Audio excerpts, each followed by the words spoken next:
Assalamu alaikum everyone. This is Pirzada Munir and welcome to Broad Vision classes. Dear students, basic English grammar में हम discuss कर रहे हैं parts of speech को, और parts of speech में अभी तक हमने जो 8 main types of parts of speech थे उनमें से 7 टाइप्स जो है 7 पार्ट ऑफ स्पीच जो है उनको हमने डिस्कस किया। और आज last part of speech that is interjection को हम डिस्कस करने जा रहे हैं। ओके, चलिए डिस्कस करते हैं। तो क्या होता है interjection? A word that shows spontaneous feeling or emotion। Definition क्या बोल रहा है कि इंटरजेक्शन एक ऐसा वर्ड होता है जो कोई सडन फीलिंग दिखाता है या कोई इमोशन दिखाता है। क्या जब भी हम कोई अचानक से कोई चीज़ देखते हैं या अचानक से कोई हादसा पेश आ जाता है या हमें अचानक कोई खुशी मिल जाती है, तो हम उस खुशी को दो तरह से एक्सप्रेस करते हैं, जाहिर करते हैं। यानी कि हम या तो अपनी फेशियल एक्सप्रेशन यानी कि चेहरे से एक्सप्रेस करते हैं खुशी को या गम को, या अपने वर्ड से एक्सप्रेस करते हैं। तो ये जो जिन वर्ड से हम एक्सप्रेस करते हैं उन वर्ड्स को इंग्लिश में हम इंटरजेक्शन कहते हैं। तो फीलिंग क्या हो सकती है? फीलिंग ऑफ जॉय भी हो सकती है, खुशी की भी, सरप्राइज भी, हैरानगी की हो सकती है, गम की फीलिंग हो सकती है, या एटसेट्रा। जैसे एग्जांपल्स क्या हैं इंटरजेक्शन की? जैसे वाओ, अलास, हुर्रे, ओह, आउच, ब्रावो। ये हैं एग्जांपल्स ऑफ कुछ इंटरजेक्शंस। हम इसको अच्छी तरह इस एग्जांपल से समझते हैं। जैसे यहाँ पे लिखा है आई डोंट नो, यानी कि जब आपसे कोई पूछेगा कि do you know about him, या कोई आपको पूछेगा do you know about this question, तो आप थोड़ी टाइम सोचने के बाद ऐसे अपनी एक्सप्रेशन ऐसे बोल सकते हो आई डोंट नो।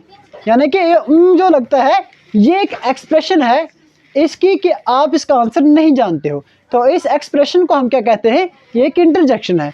या हम दूसरी से, ये है आउच दैट हर्ट्स, यानी कि जब अचानक आप चलते हैं, चलते चलते आपको किसी पत्थर से किसी चीज़ से ठोकर लग जाती है तो आपको पेन होता है। तो ठोकर लगते वक्त आप जल्दी करते हैं आउच, यानी कि आपको लग गई, आपने इसकी फीलिंग को एक्सप्रेस किया। तो ये भी एक इंटरजेक्शन है। तो यही लिखा है आउच दैट हर्ट्स। तो उसके बाद हम याद क्या रखना है कि जो इंटरजेक्शंस हैं, interjections are frequently followed by exclamation mark. यानी कि जो ये इंटरजेक्शंस होते हैं उनके बाद जब भी इंटरजेक्शन हम लिखते हैं उसके बाद हम क्या लिखते हैं? नोट ऑफ एक्सक्लेमेशन, यानी कि एक्सक्लेमेटरी मार्क लगाते हैं, ये मार्क। जैसे यहाँ पे वाव है, ये इसके बाद हमने लगाया है, या आउच के बाद हमने लगाया है, यानी ये जो होता है ये होता है नोट ऑफ एक्सक्लेमेशन या एक्सक्लेमेशन मार्क होता है। तो ये हम इंटरजेक्शन के साथ लगाते हैं। तो इससे पता चलता है कि ये इंटरजेक्शन जो है ये किसी सडन फीलिंग को एक्सप्रेस कर रही है। तो उसके बाद दूसरा क्या है इसके बारे में? It can stand alone. ये जो इंटरजेक्शन है ये कभी अकेली भी रह सकती है। यानी कि अकेली क्या है? हम अगर किसी चीज़ को देख के हम खुश हुए तो हमने इतना ही बोला वाव, तो वाव बोलने से क्या होगा? दूसरे को इतना समझ आ जाएगा कि कोई अच्छी बात है, ये खुश हुआ तभी इसने वाव कहा। तो यानी कि अकेला भी रह सकता है। उसके बाद हम देखते हैं टाइप्स ऑफ इंटरजेक्शन। तो टाइप्स ऑफ इंटरजेक्शन में क्या है? इंटरजेक्शन ऑफ जॉय पहला लिखा हुआ है। इस जैसे यानी कि जब हम किसी चीज़ को देखकर खुश होते हैं तो हम उस खुशी को किन वर्ड से एक्सप्रेस करते हैं, तो उनको हम बोलते हैं इंटरजेक्शन ऑफ जॉय। जैसे वाओ, ये इंटरजेक्शन ऑफ जॉय है। ग्रेट, हुर्रे या हुर्रा, ठीक है। एग्जाम्पल से समझते हैं। Wow we won the match, जैसे जब हम कोई मैच जीत जाते हैं तो हम खुश होते हैं, हम कहते हैं wow we won the match, यानी कि ये एक्सप्रेशन ऑफ वाओ जो है एक्सप्रेशन ऑफ जॉय है। उसके बाद दूसरे जो है टाइप है that is interjection of sorrow और पेन, यानी कि जब इंटरजेक्शन ऑफ सॉरो या पेन क्या होता है?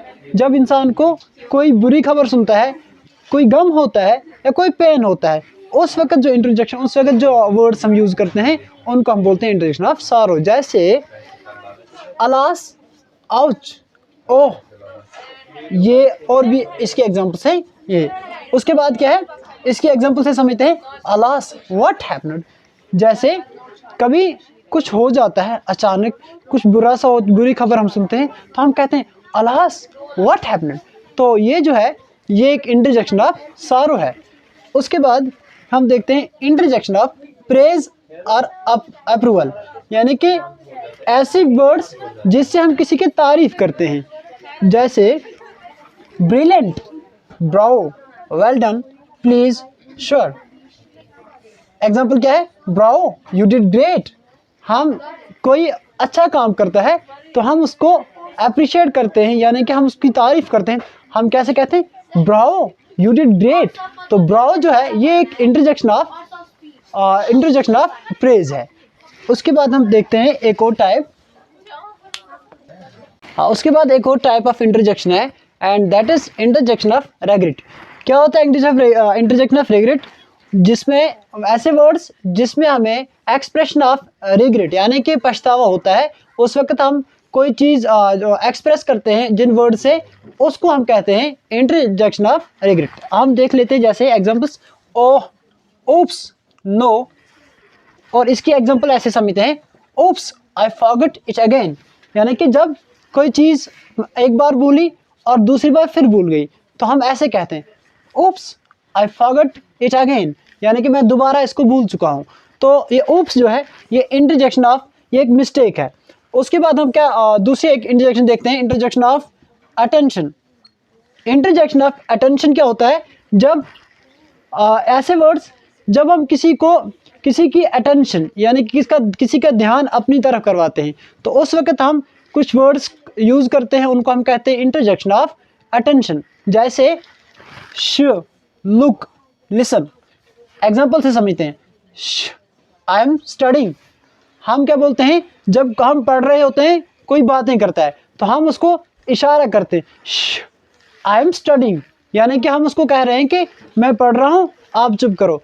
तो ऐसी इंटरजेक्शन हम क्या बोलते हैं, इंटरजेक्शन ऑफ अटेंशन। उसके बाद है इंटरजेक्शन ऑफ ग्रीटिंग, यानी कुछ ऐसी इंटरजेक्शंस हैं जब हम किसी को ग्रीटिंग करते हैं उस वक्त हम यूज़ करते हैं। जैसे हाय, हेलो, हे। एग्जाम्पल समझते हैं, हाय, हाउ आर यू। इसमें हाय, हाउ आर यू यानी कि किसी को, या हेलो, ये सभी जो है ये इंटरजेक्शन ऑफ ग्रीटिंग है। तो ये थे कुछ इंपॉर्टेंट जो है इंटरजेक्शंस जो हमने डिस्कस की। तो इसके साथ ही हमारा जो पहला यानी कि बेसिक इंग्लिश ग्रामर में पार्ट्स ऑफ स्पीच का टॉपिक था, जितने भी मेन पार्ट्स ऑफ स्पीच थे उनको हमने डिस्कस कर लिया, उनको आज के लेक्चर से हमने ख़त्म किया। अपने आने वाले लेक्चर में बाकी जितने भी टॉपिक्स हैं, जैसे आर्टिकल है, नरेशन है और बाकी टॉपिक्स हैं, हम उनको डिस्कस करेंगे। तो अभी के लिए अगर आप प्रीवियस लेक्चर्स हमारे नहीं देखे हैं, आप हमारे YouTube channel Broad Vision Class पे जाकर उन सभी लेक्चर्स को एक एक करके देख सकते हैं। Thank you.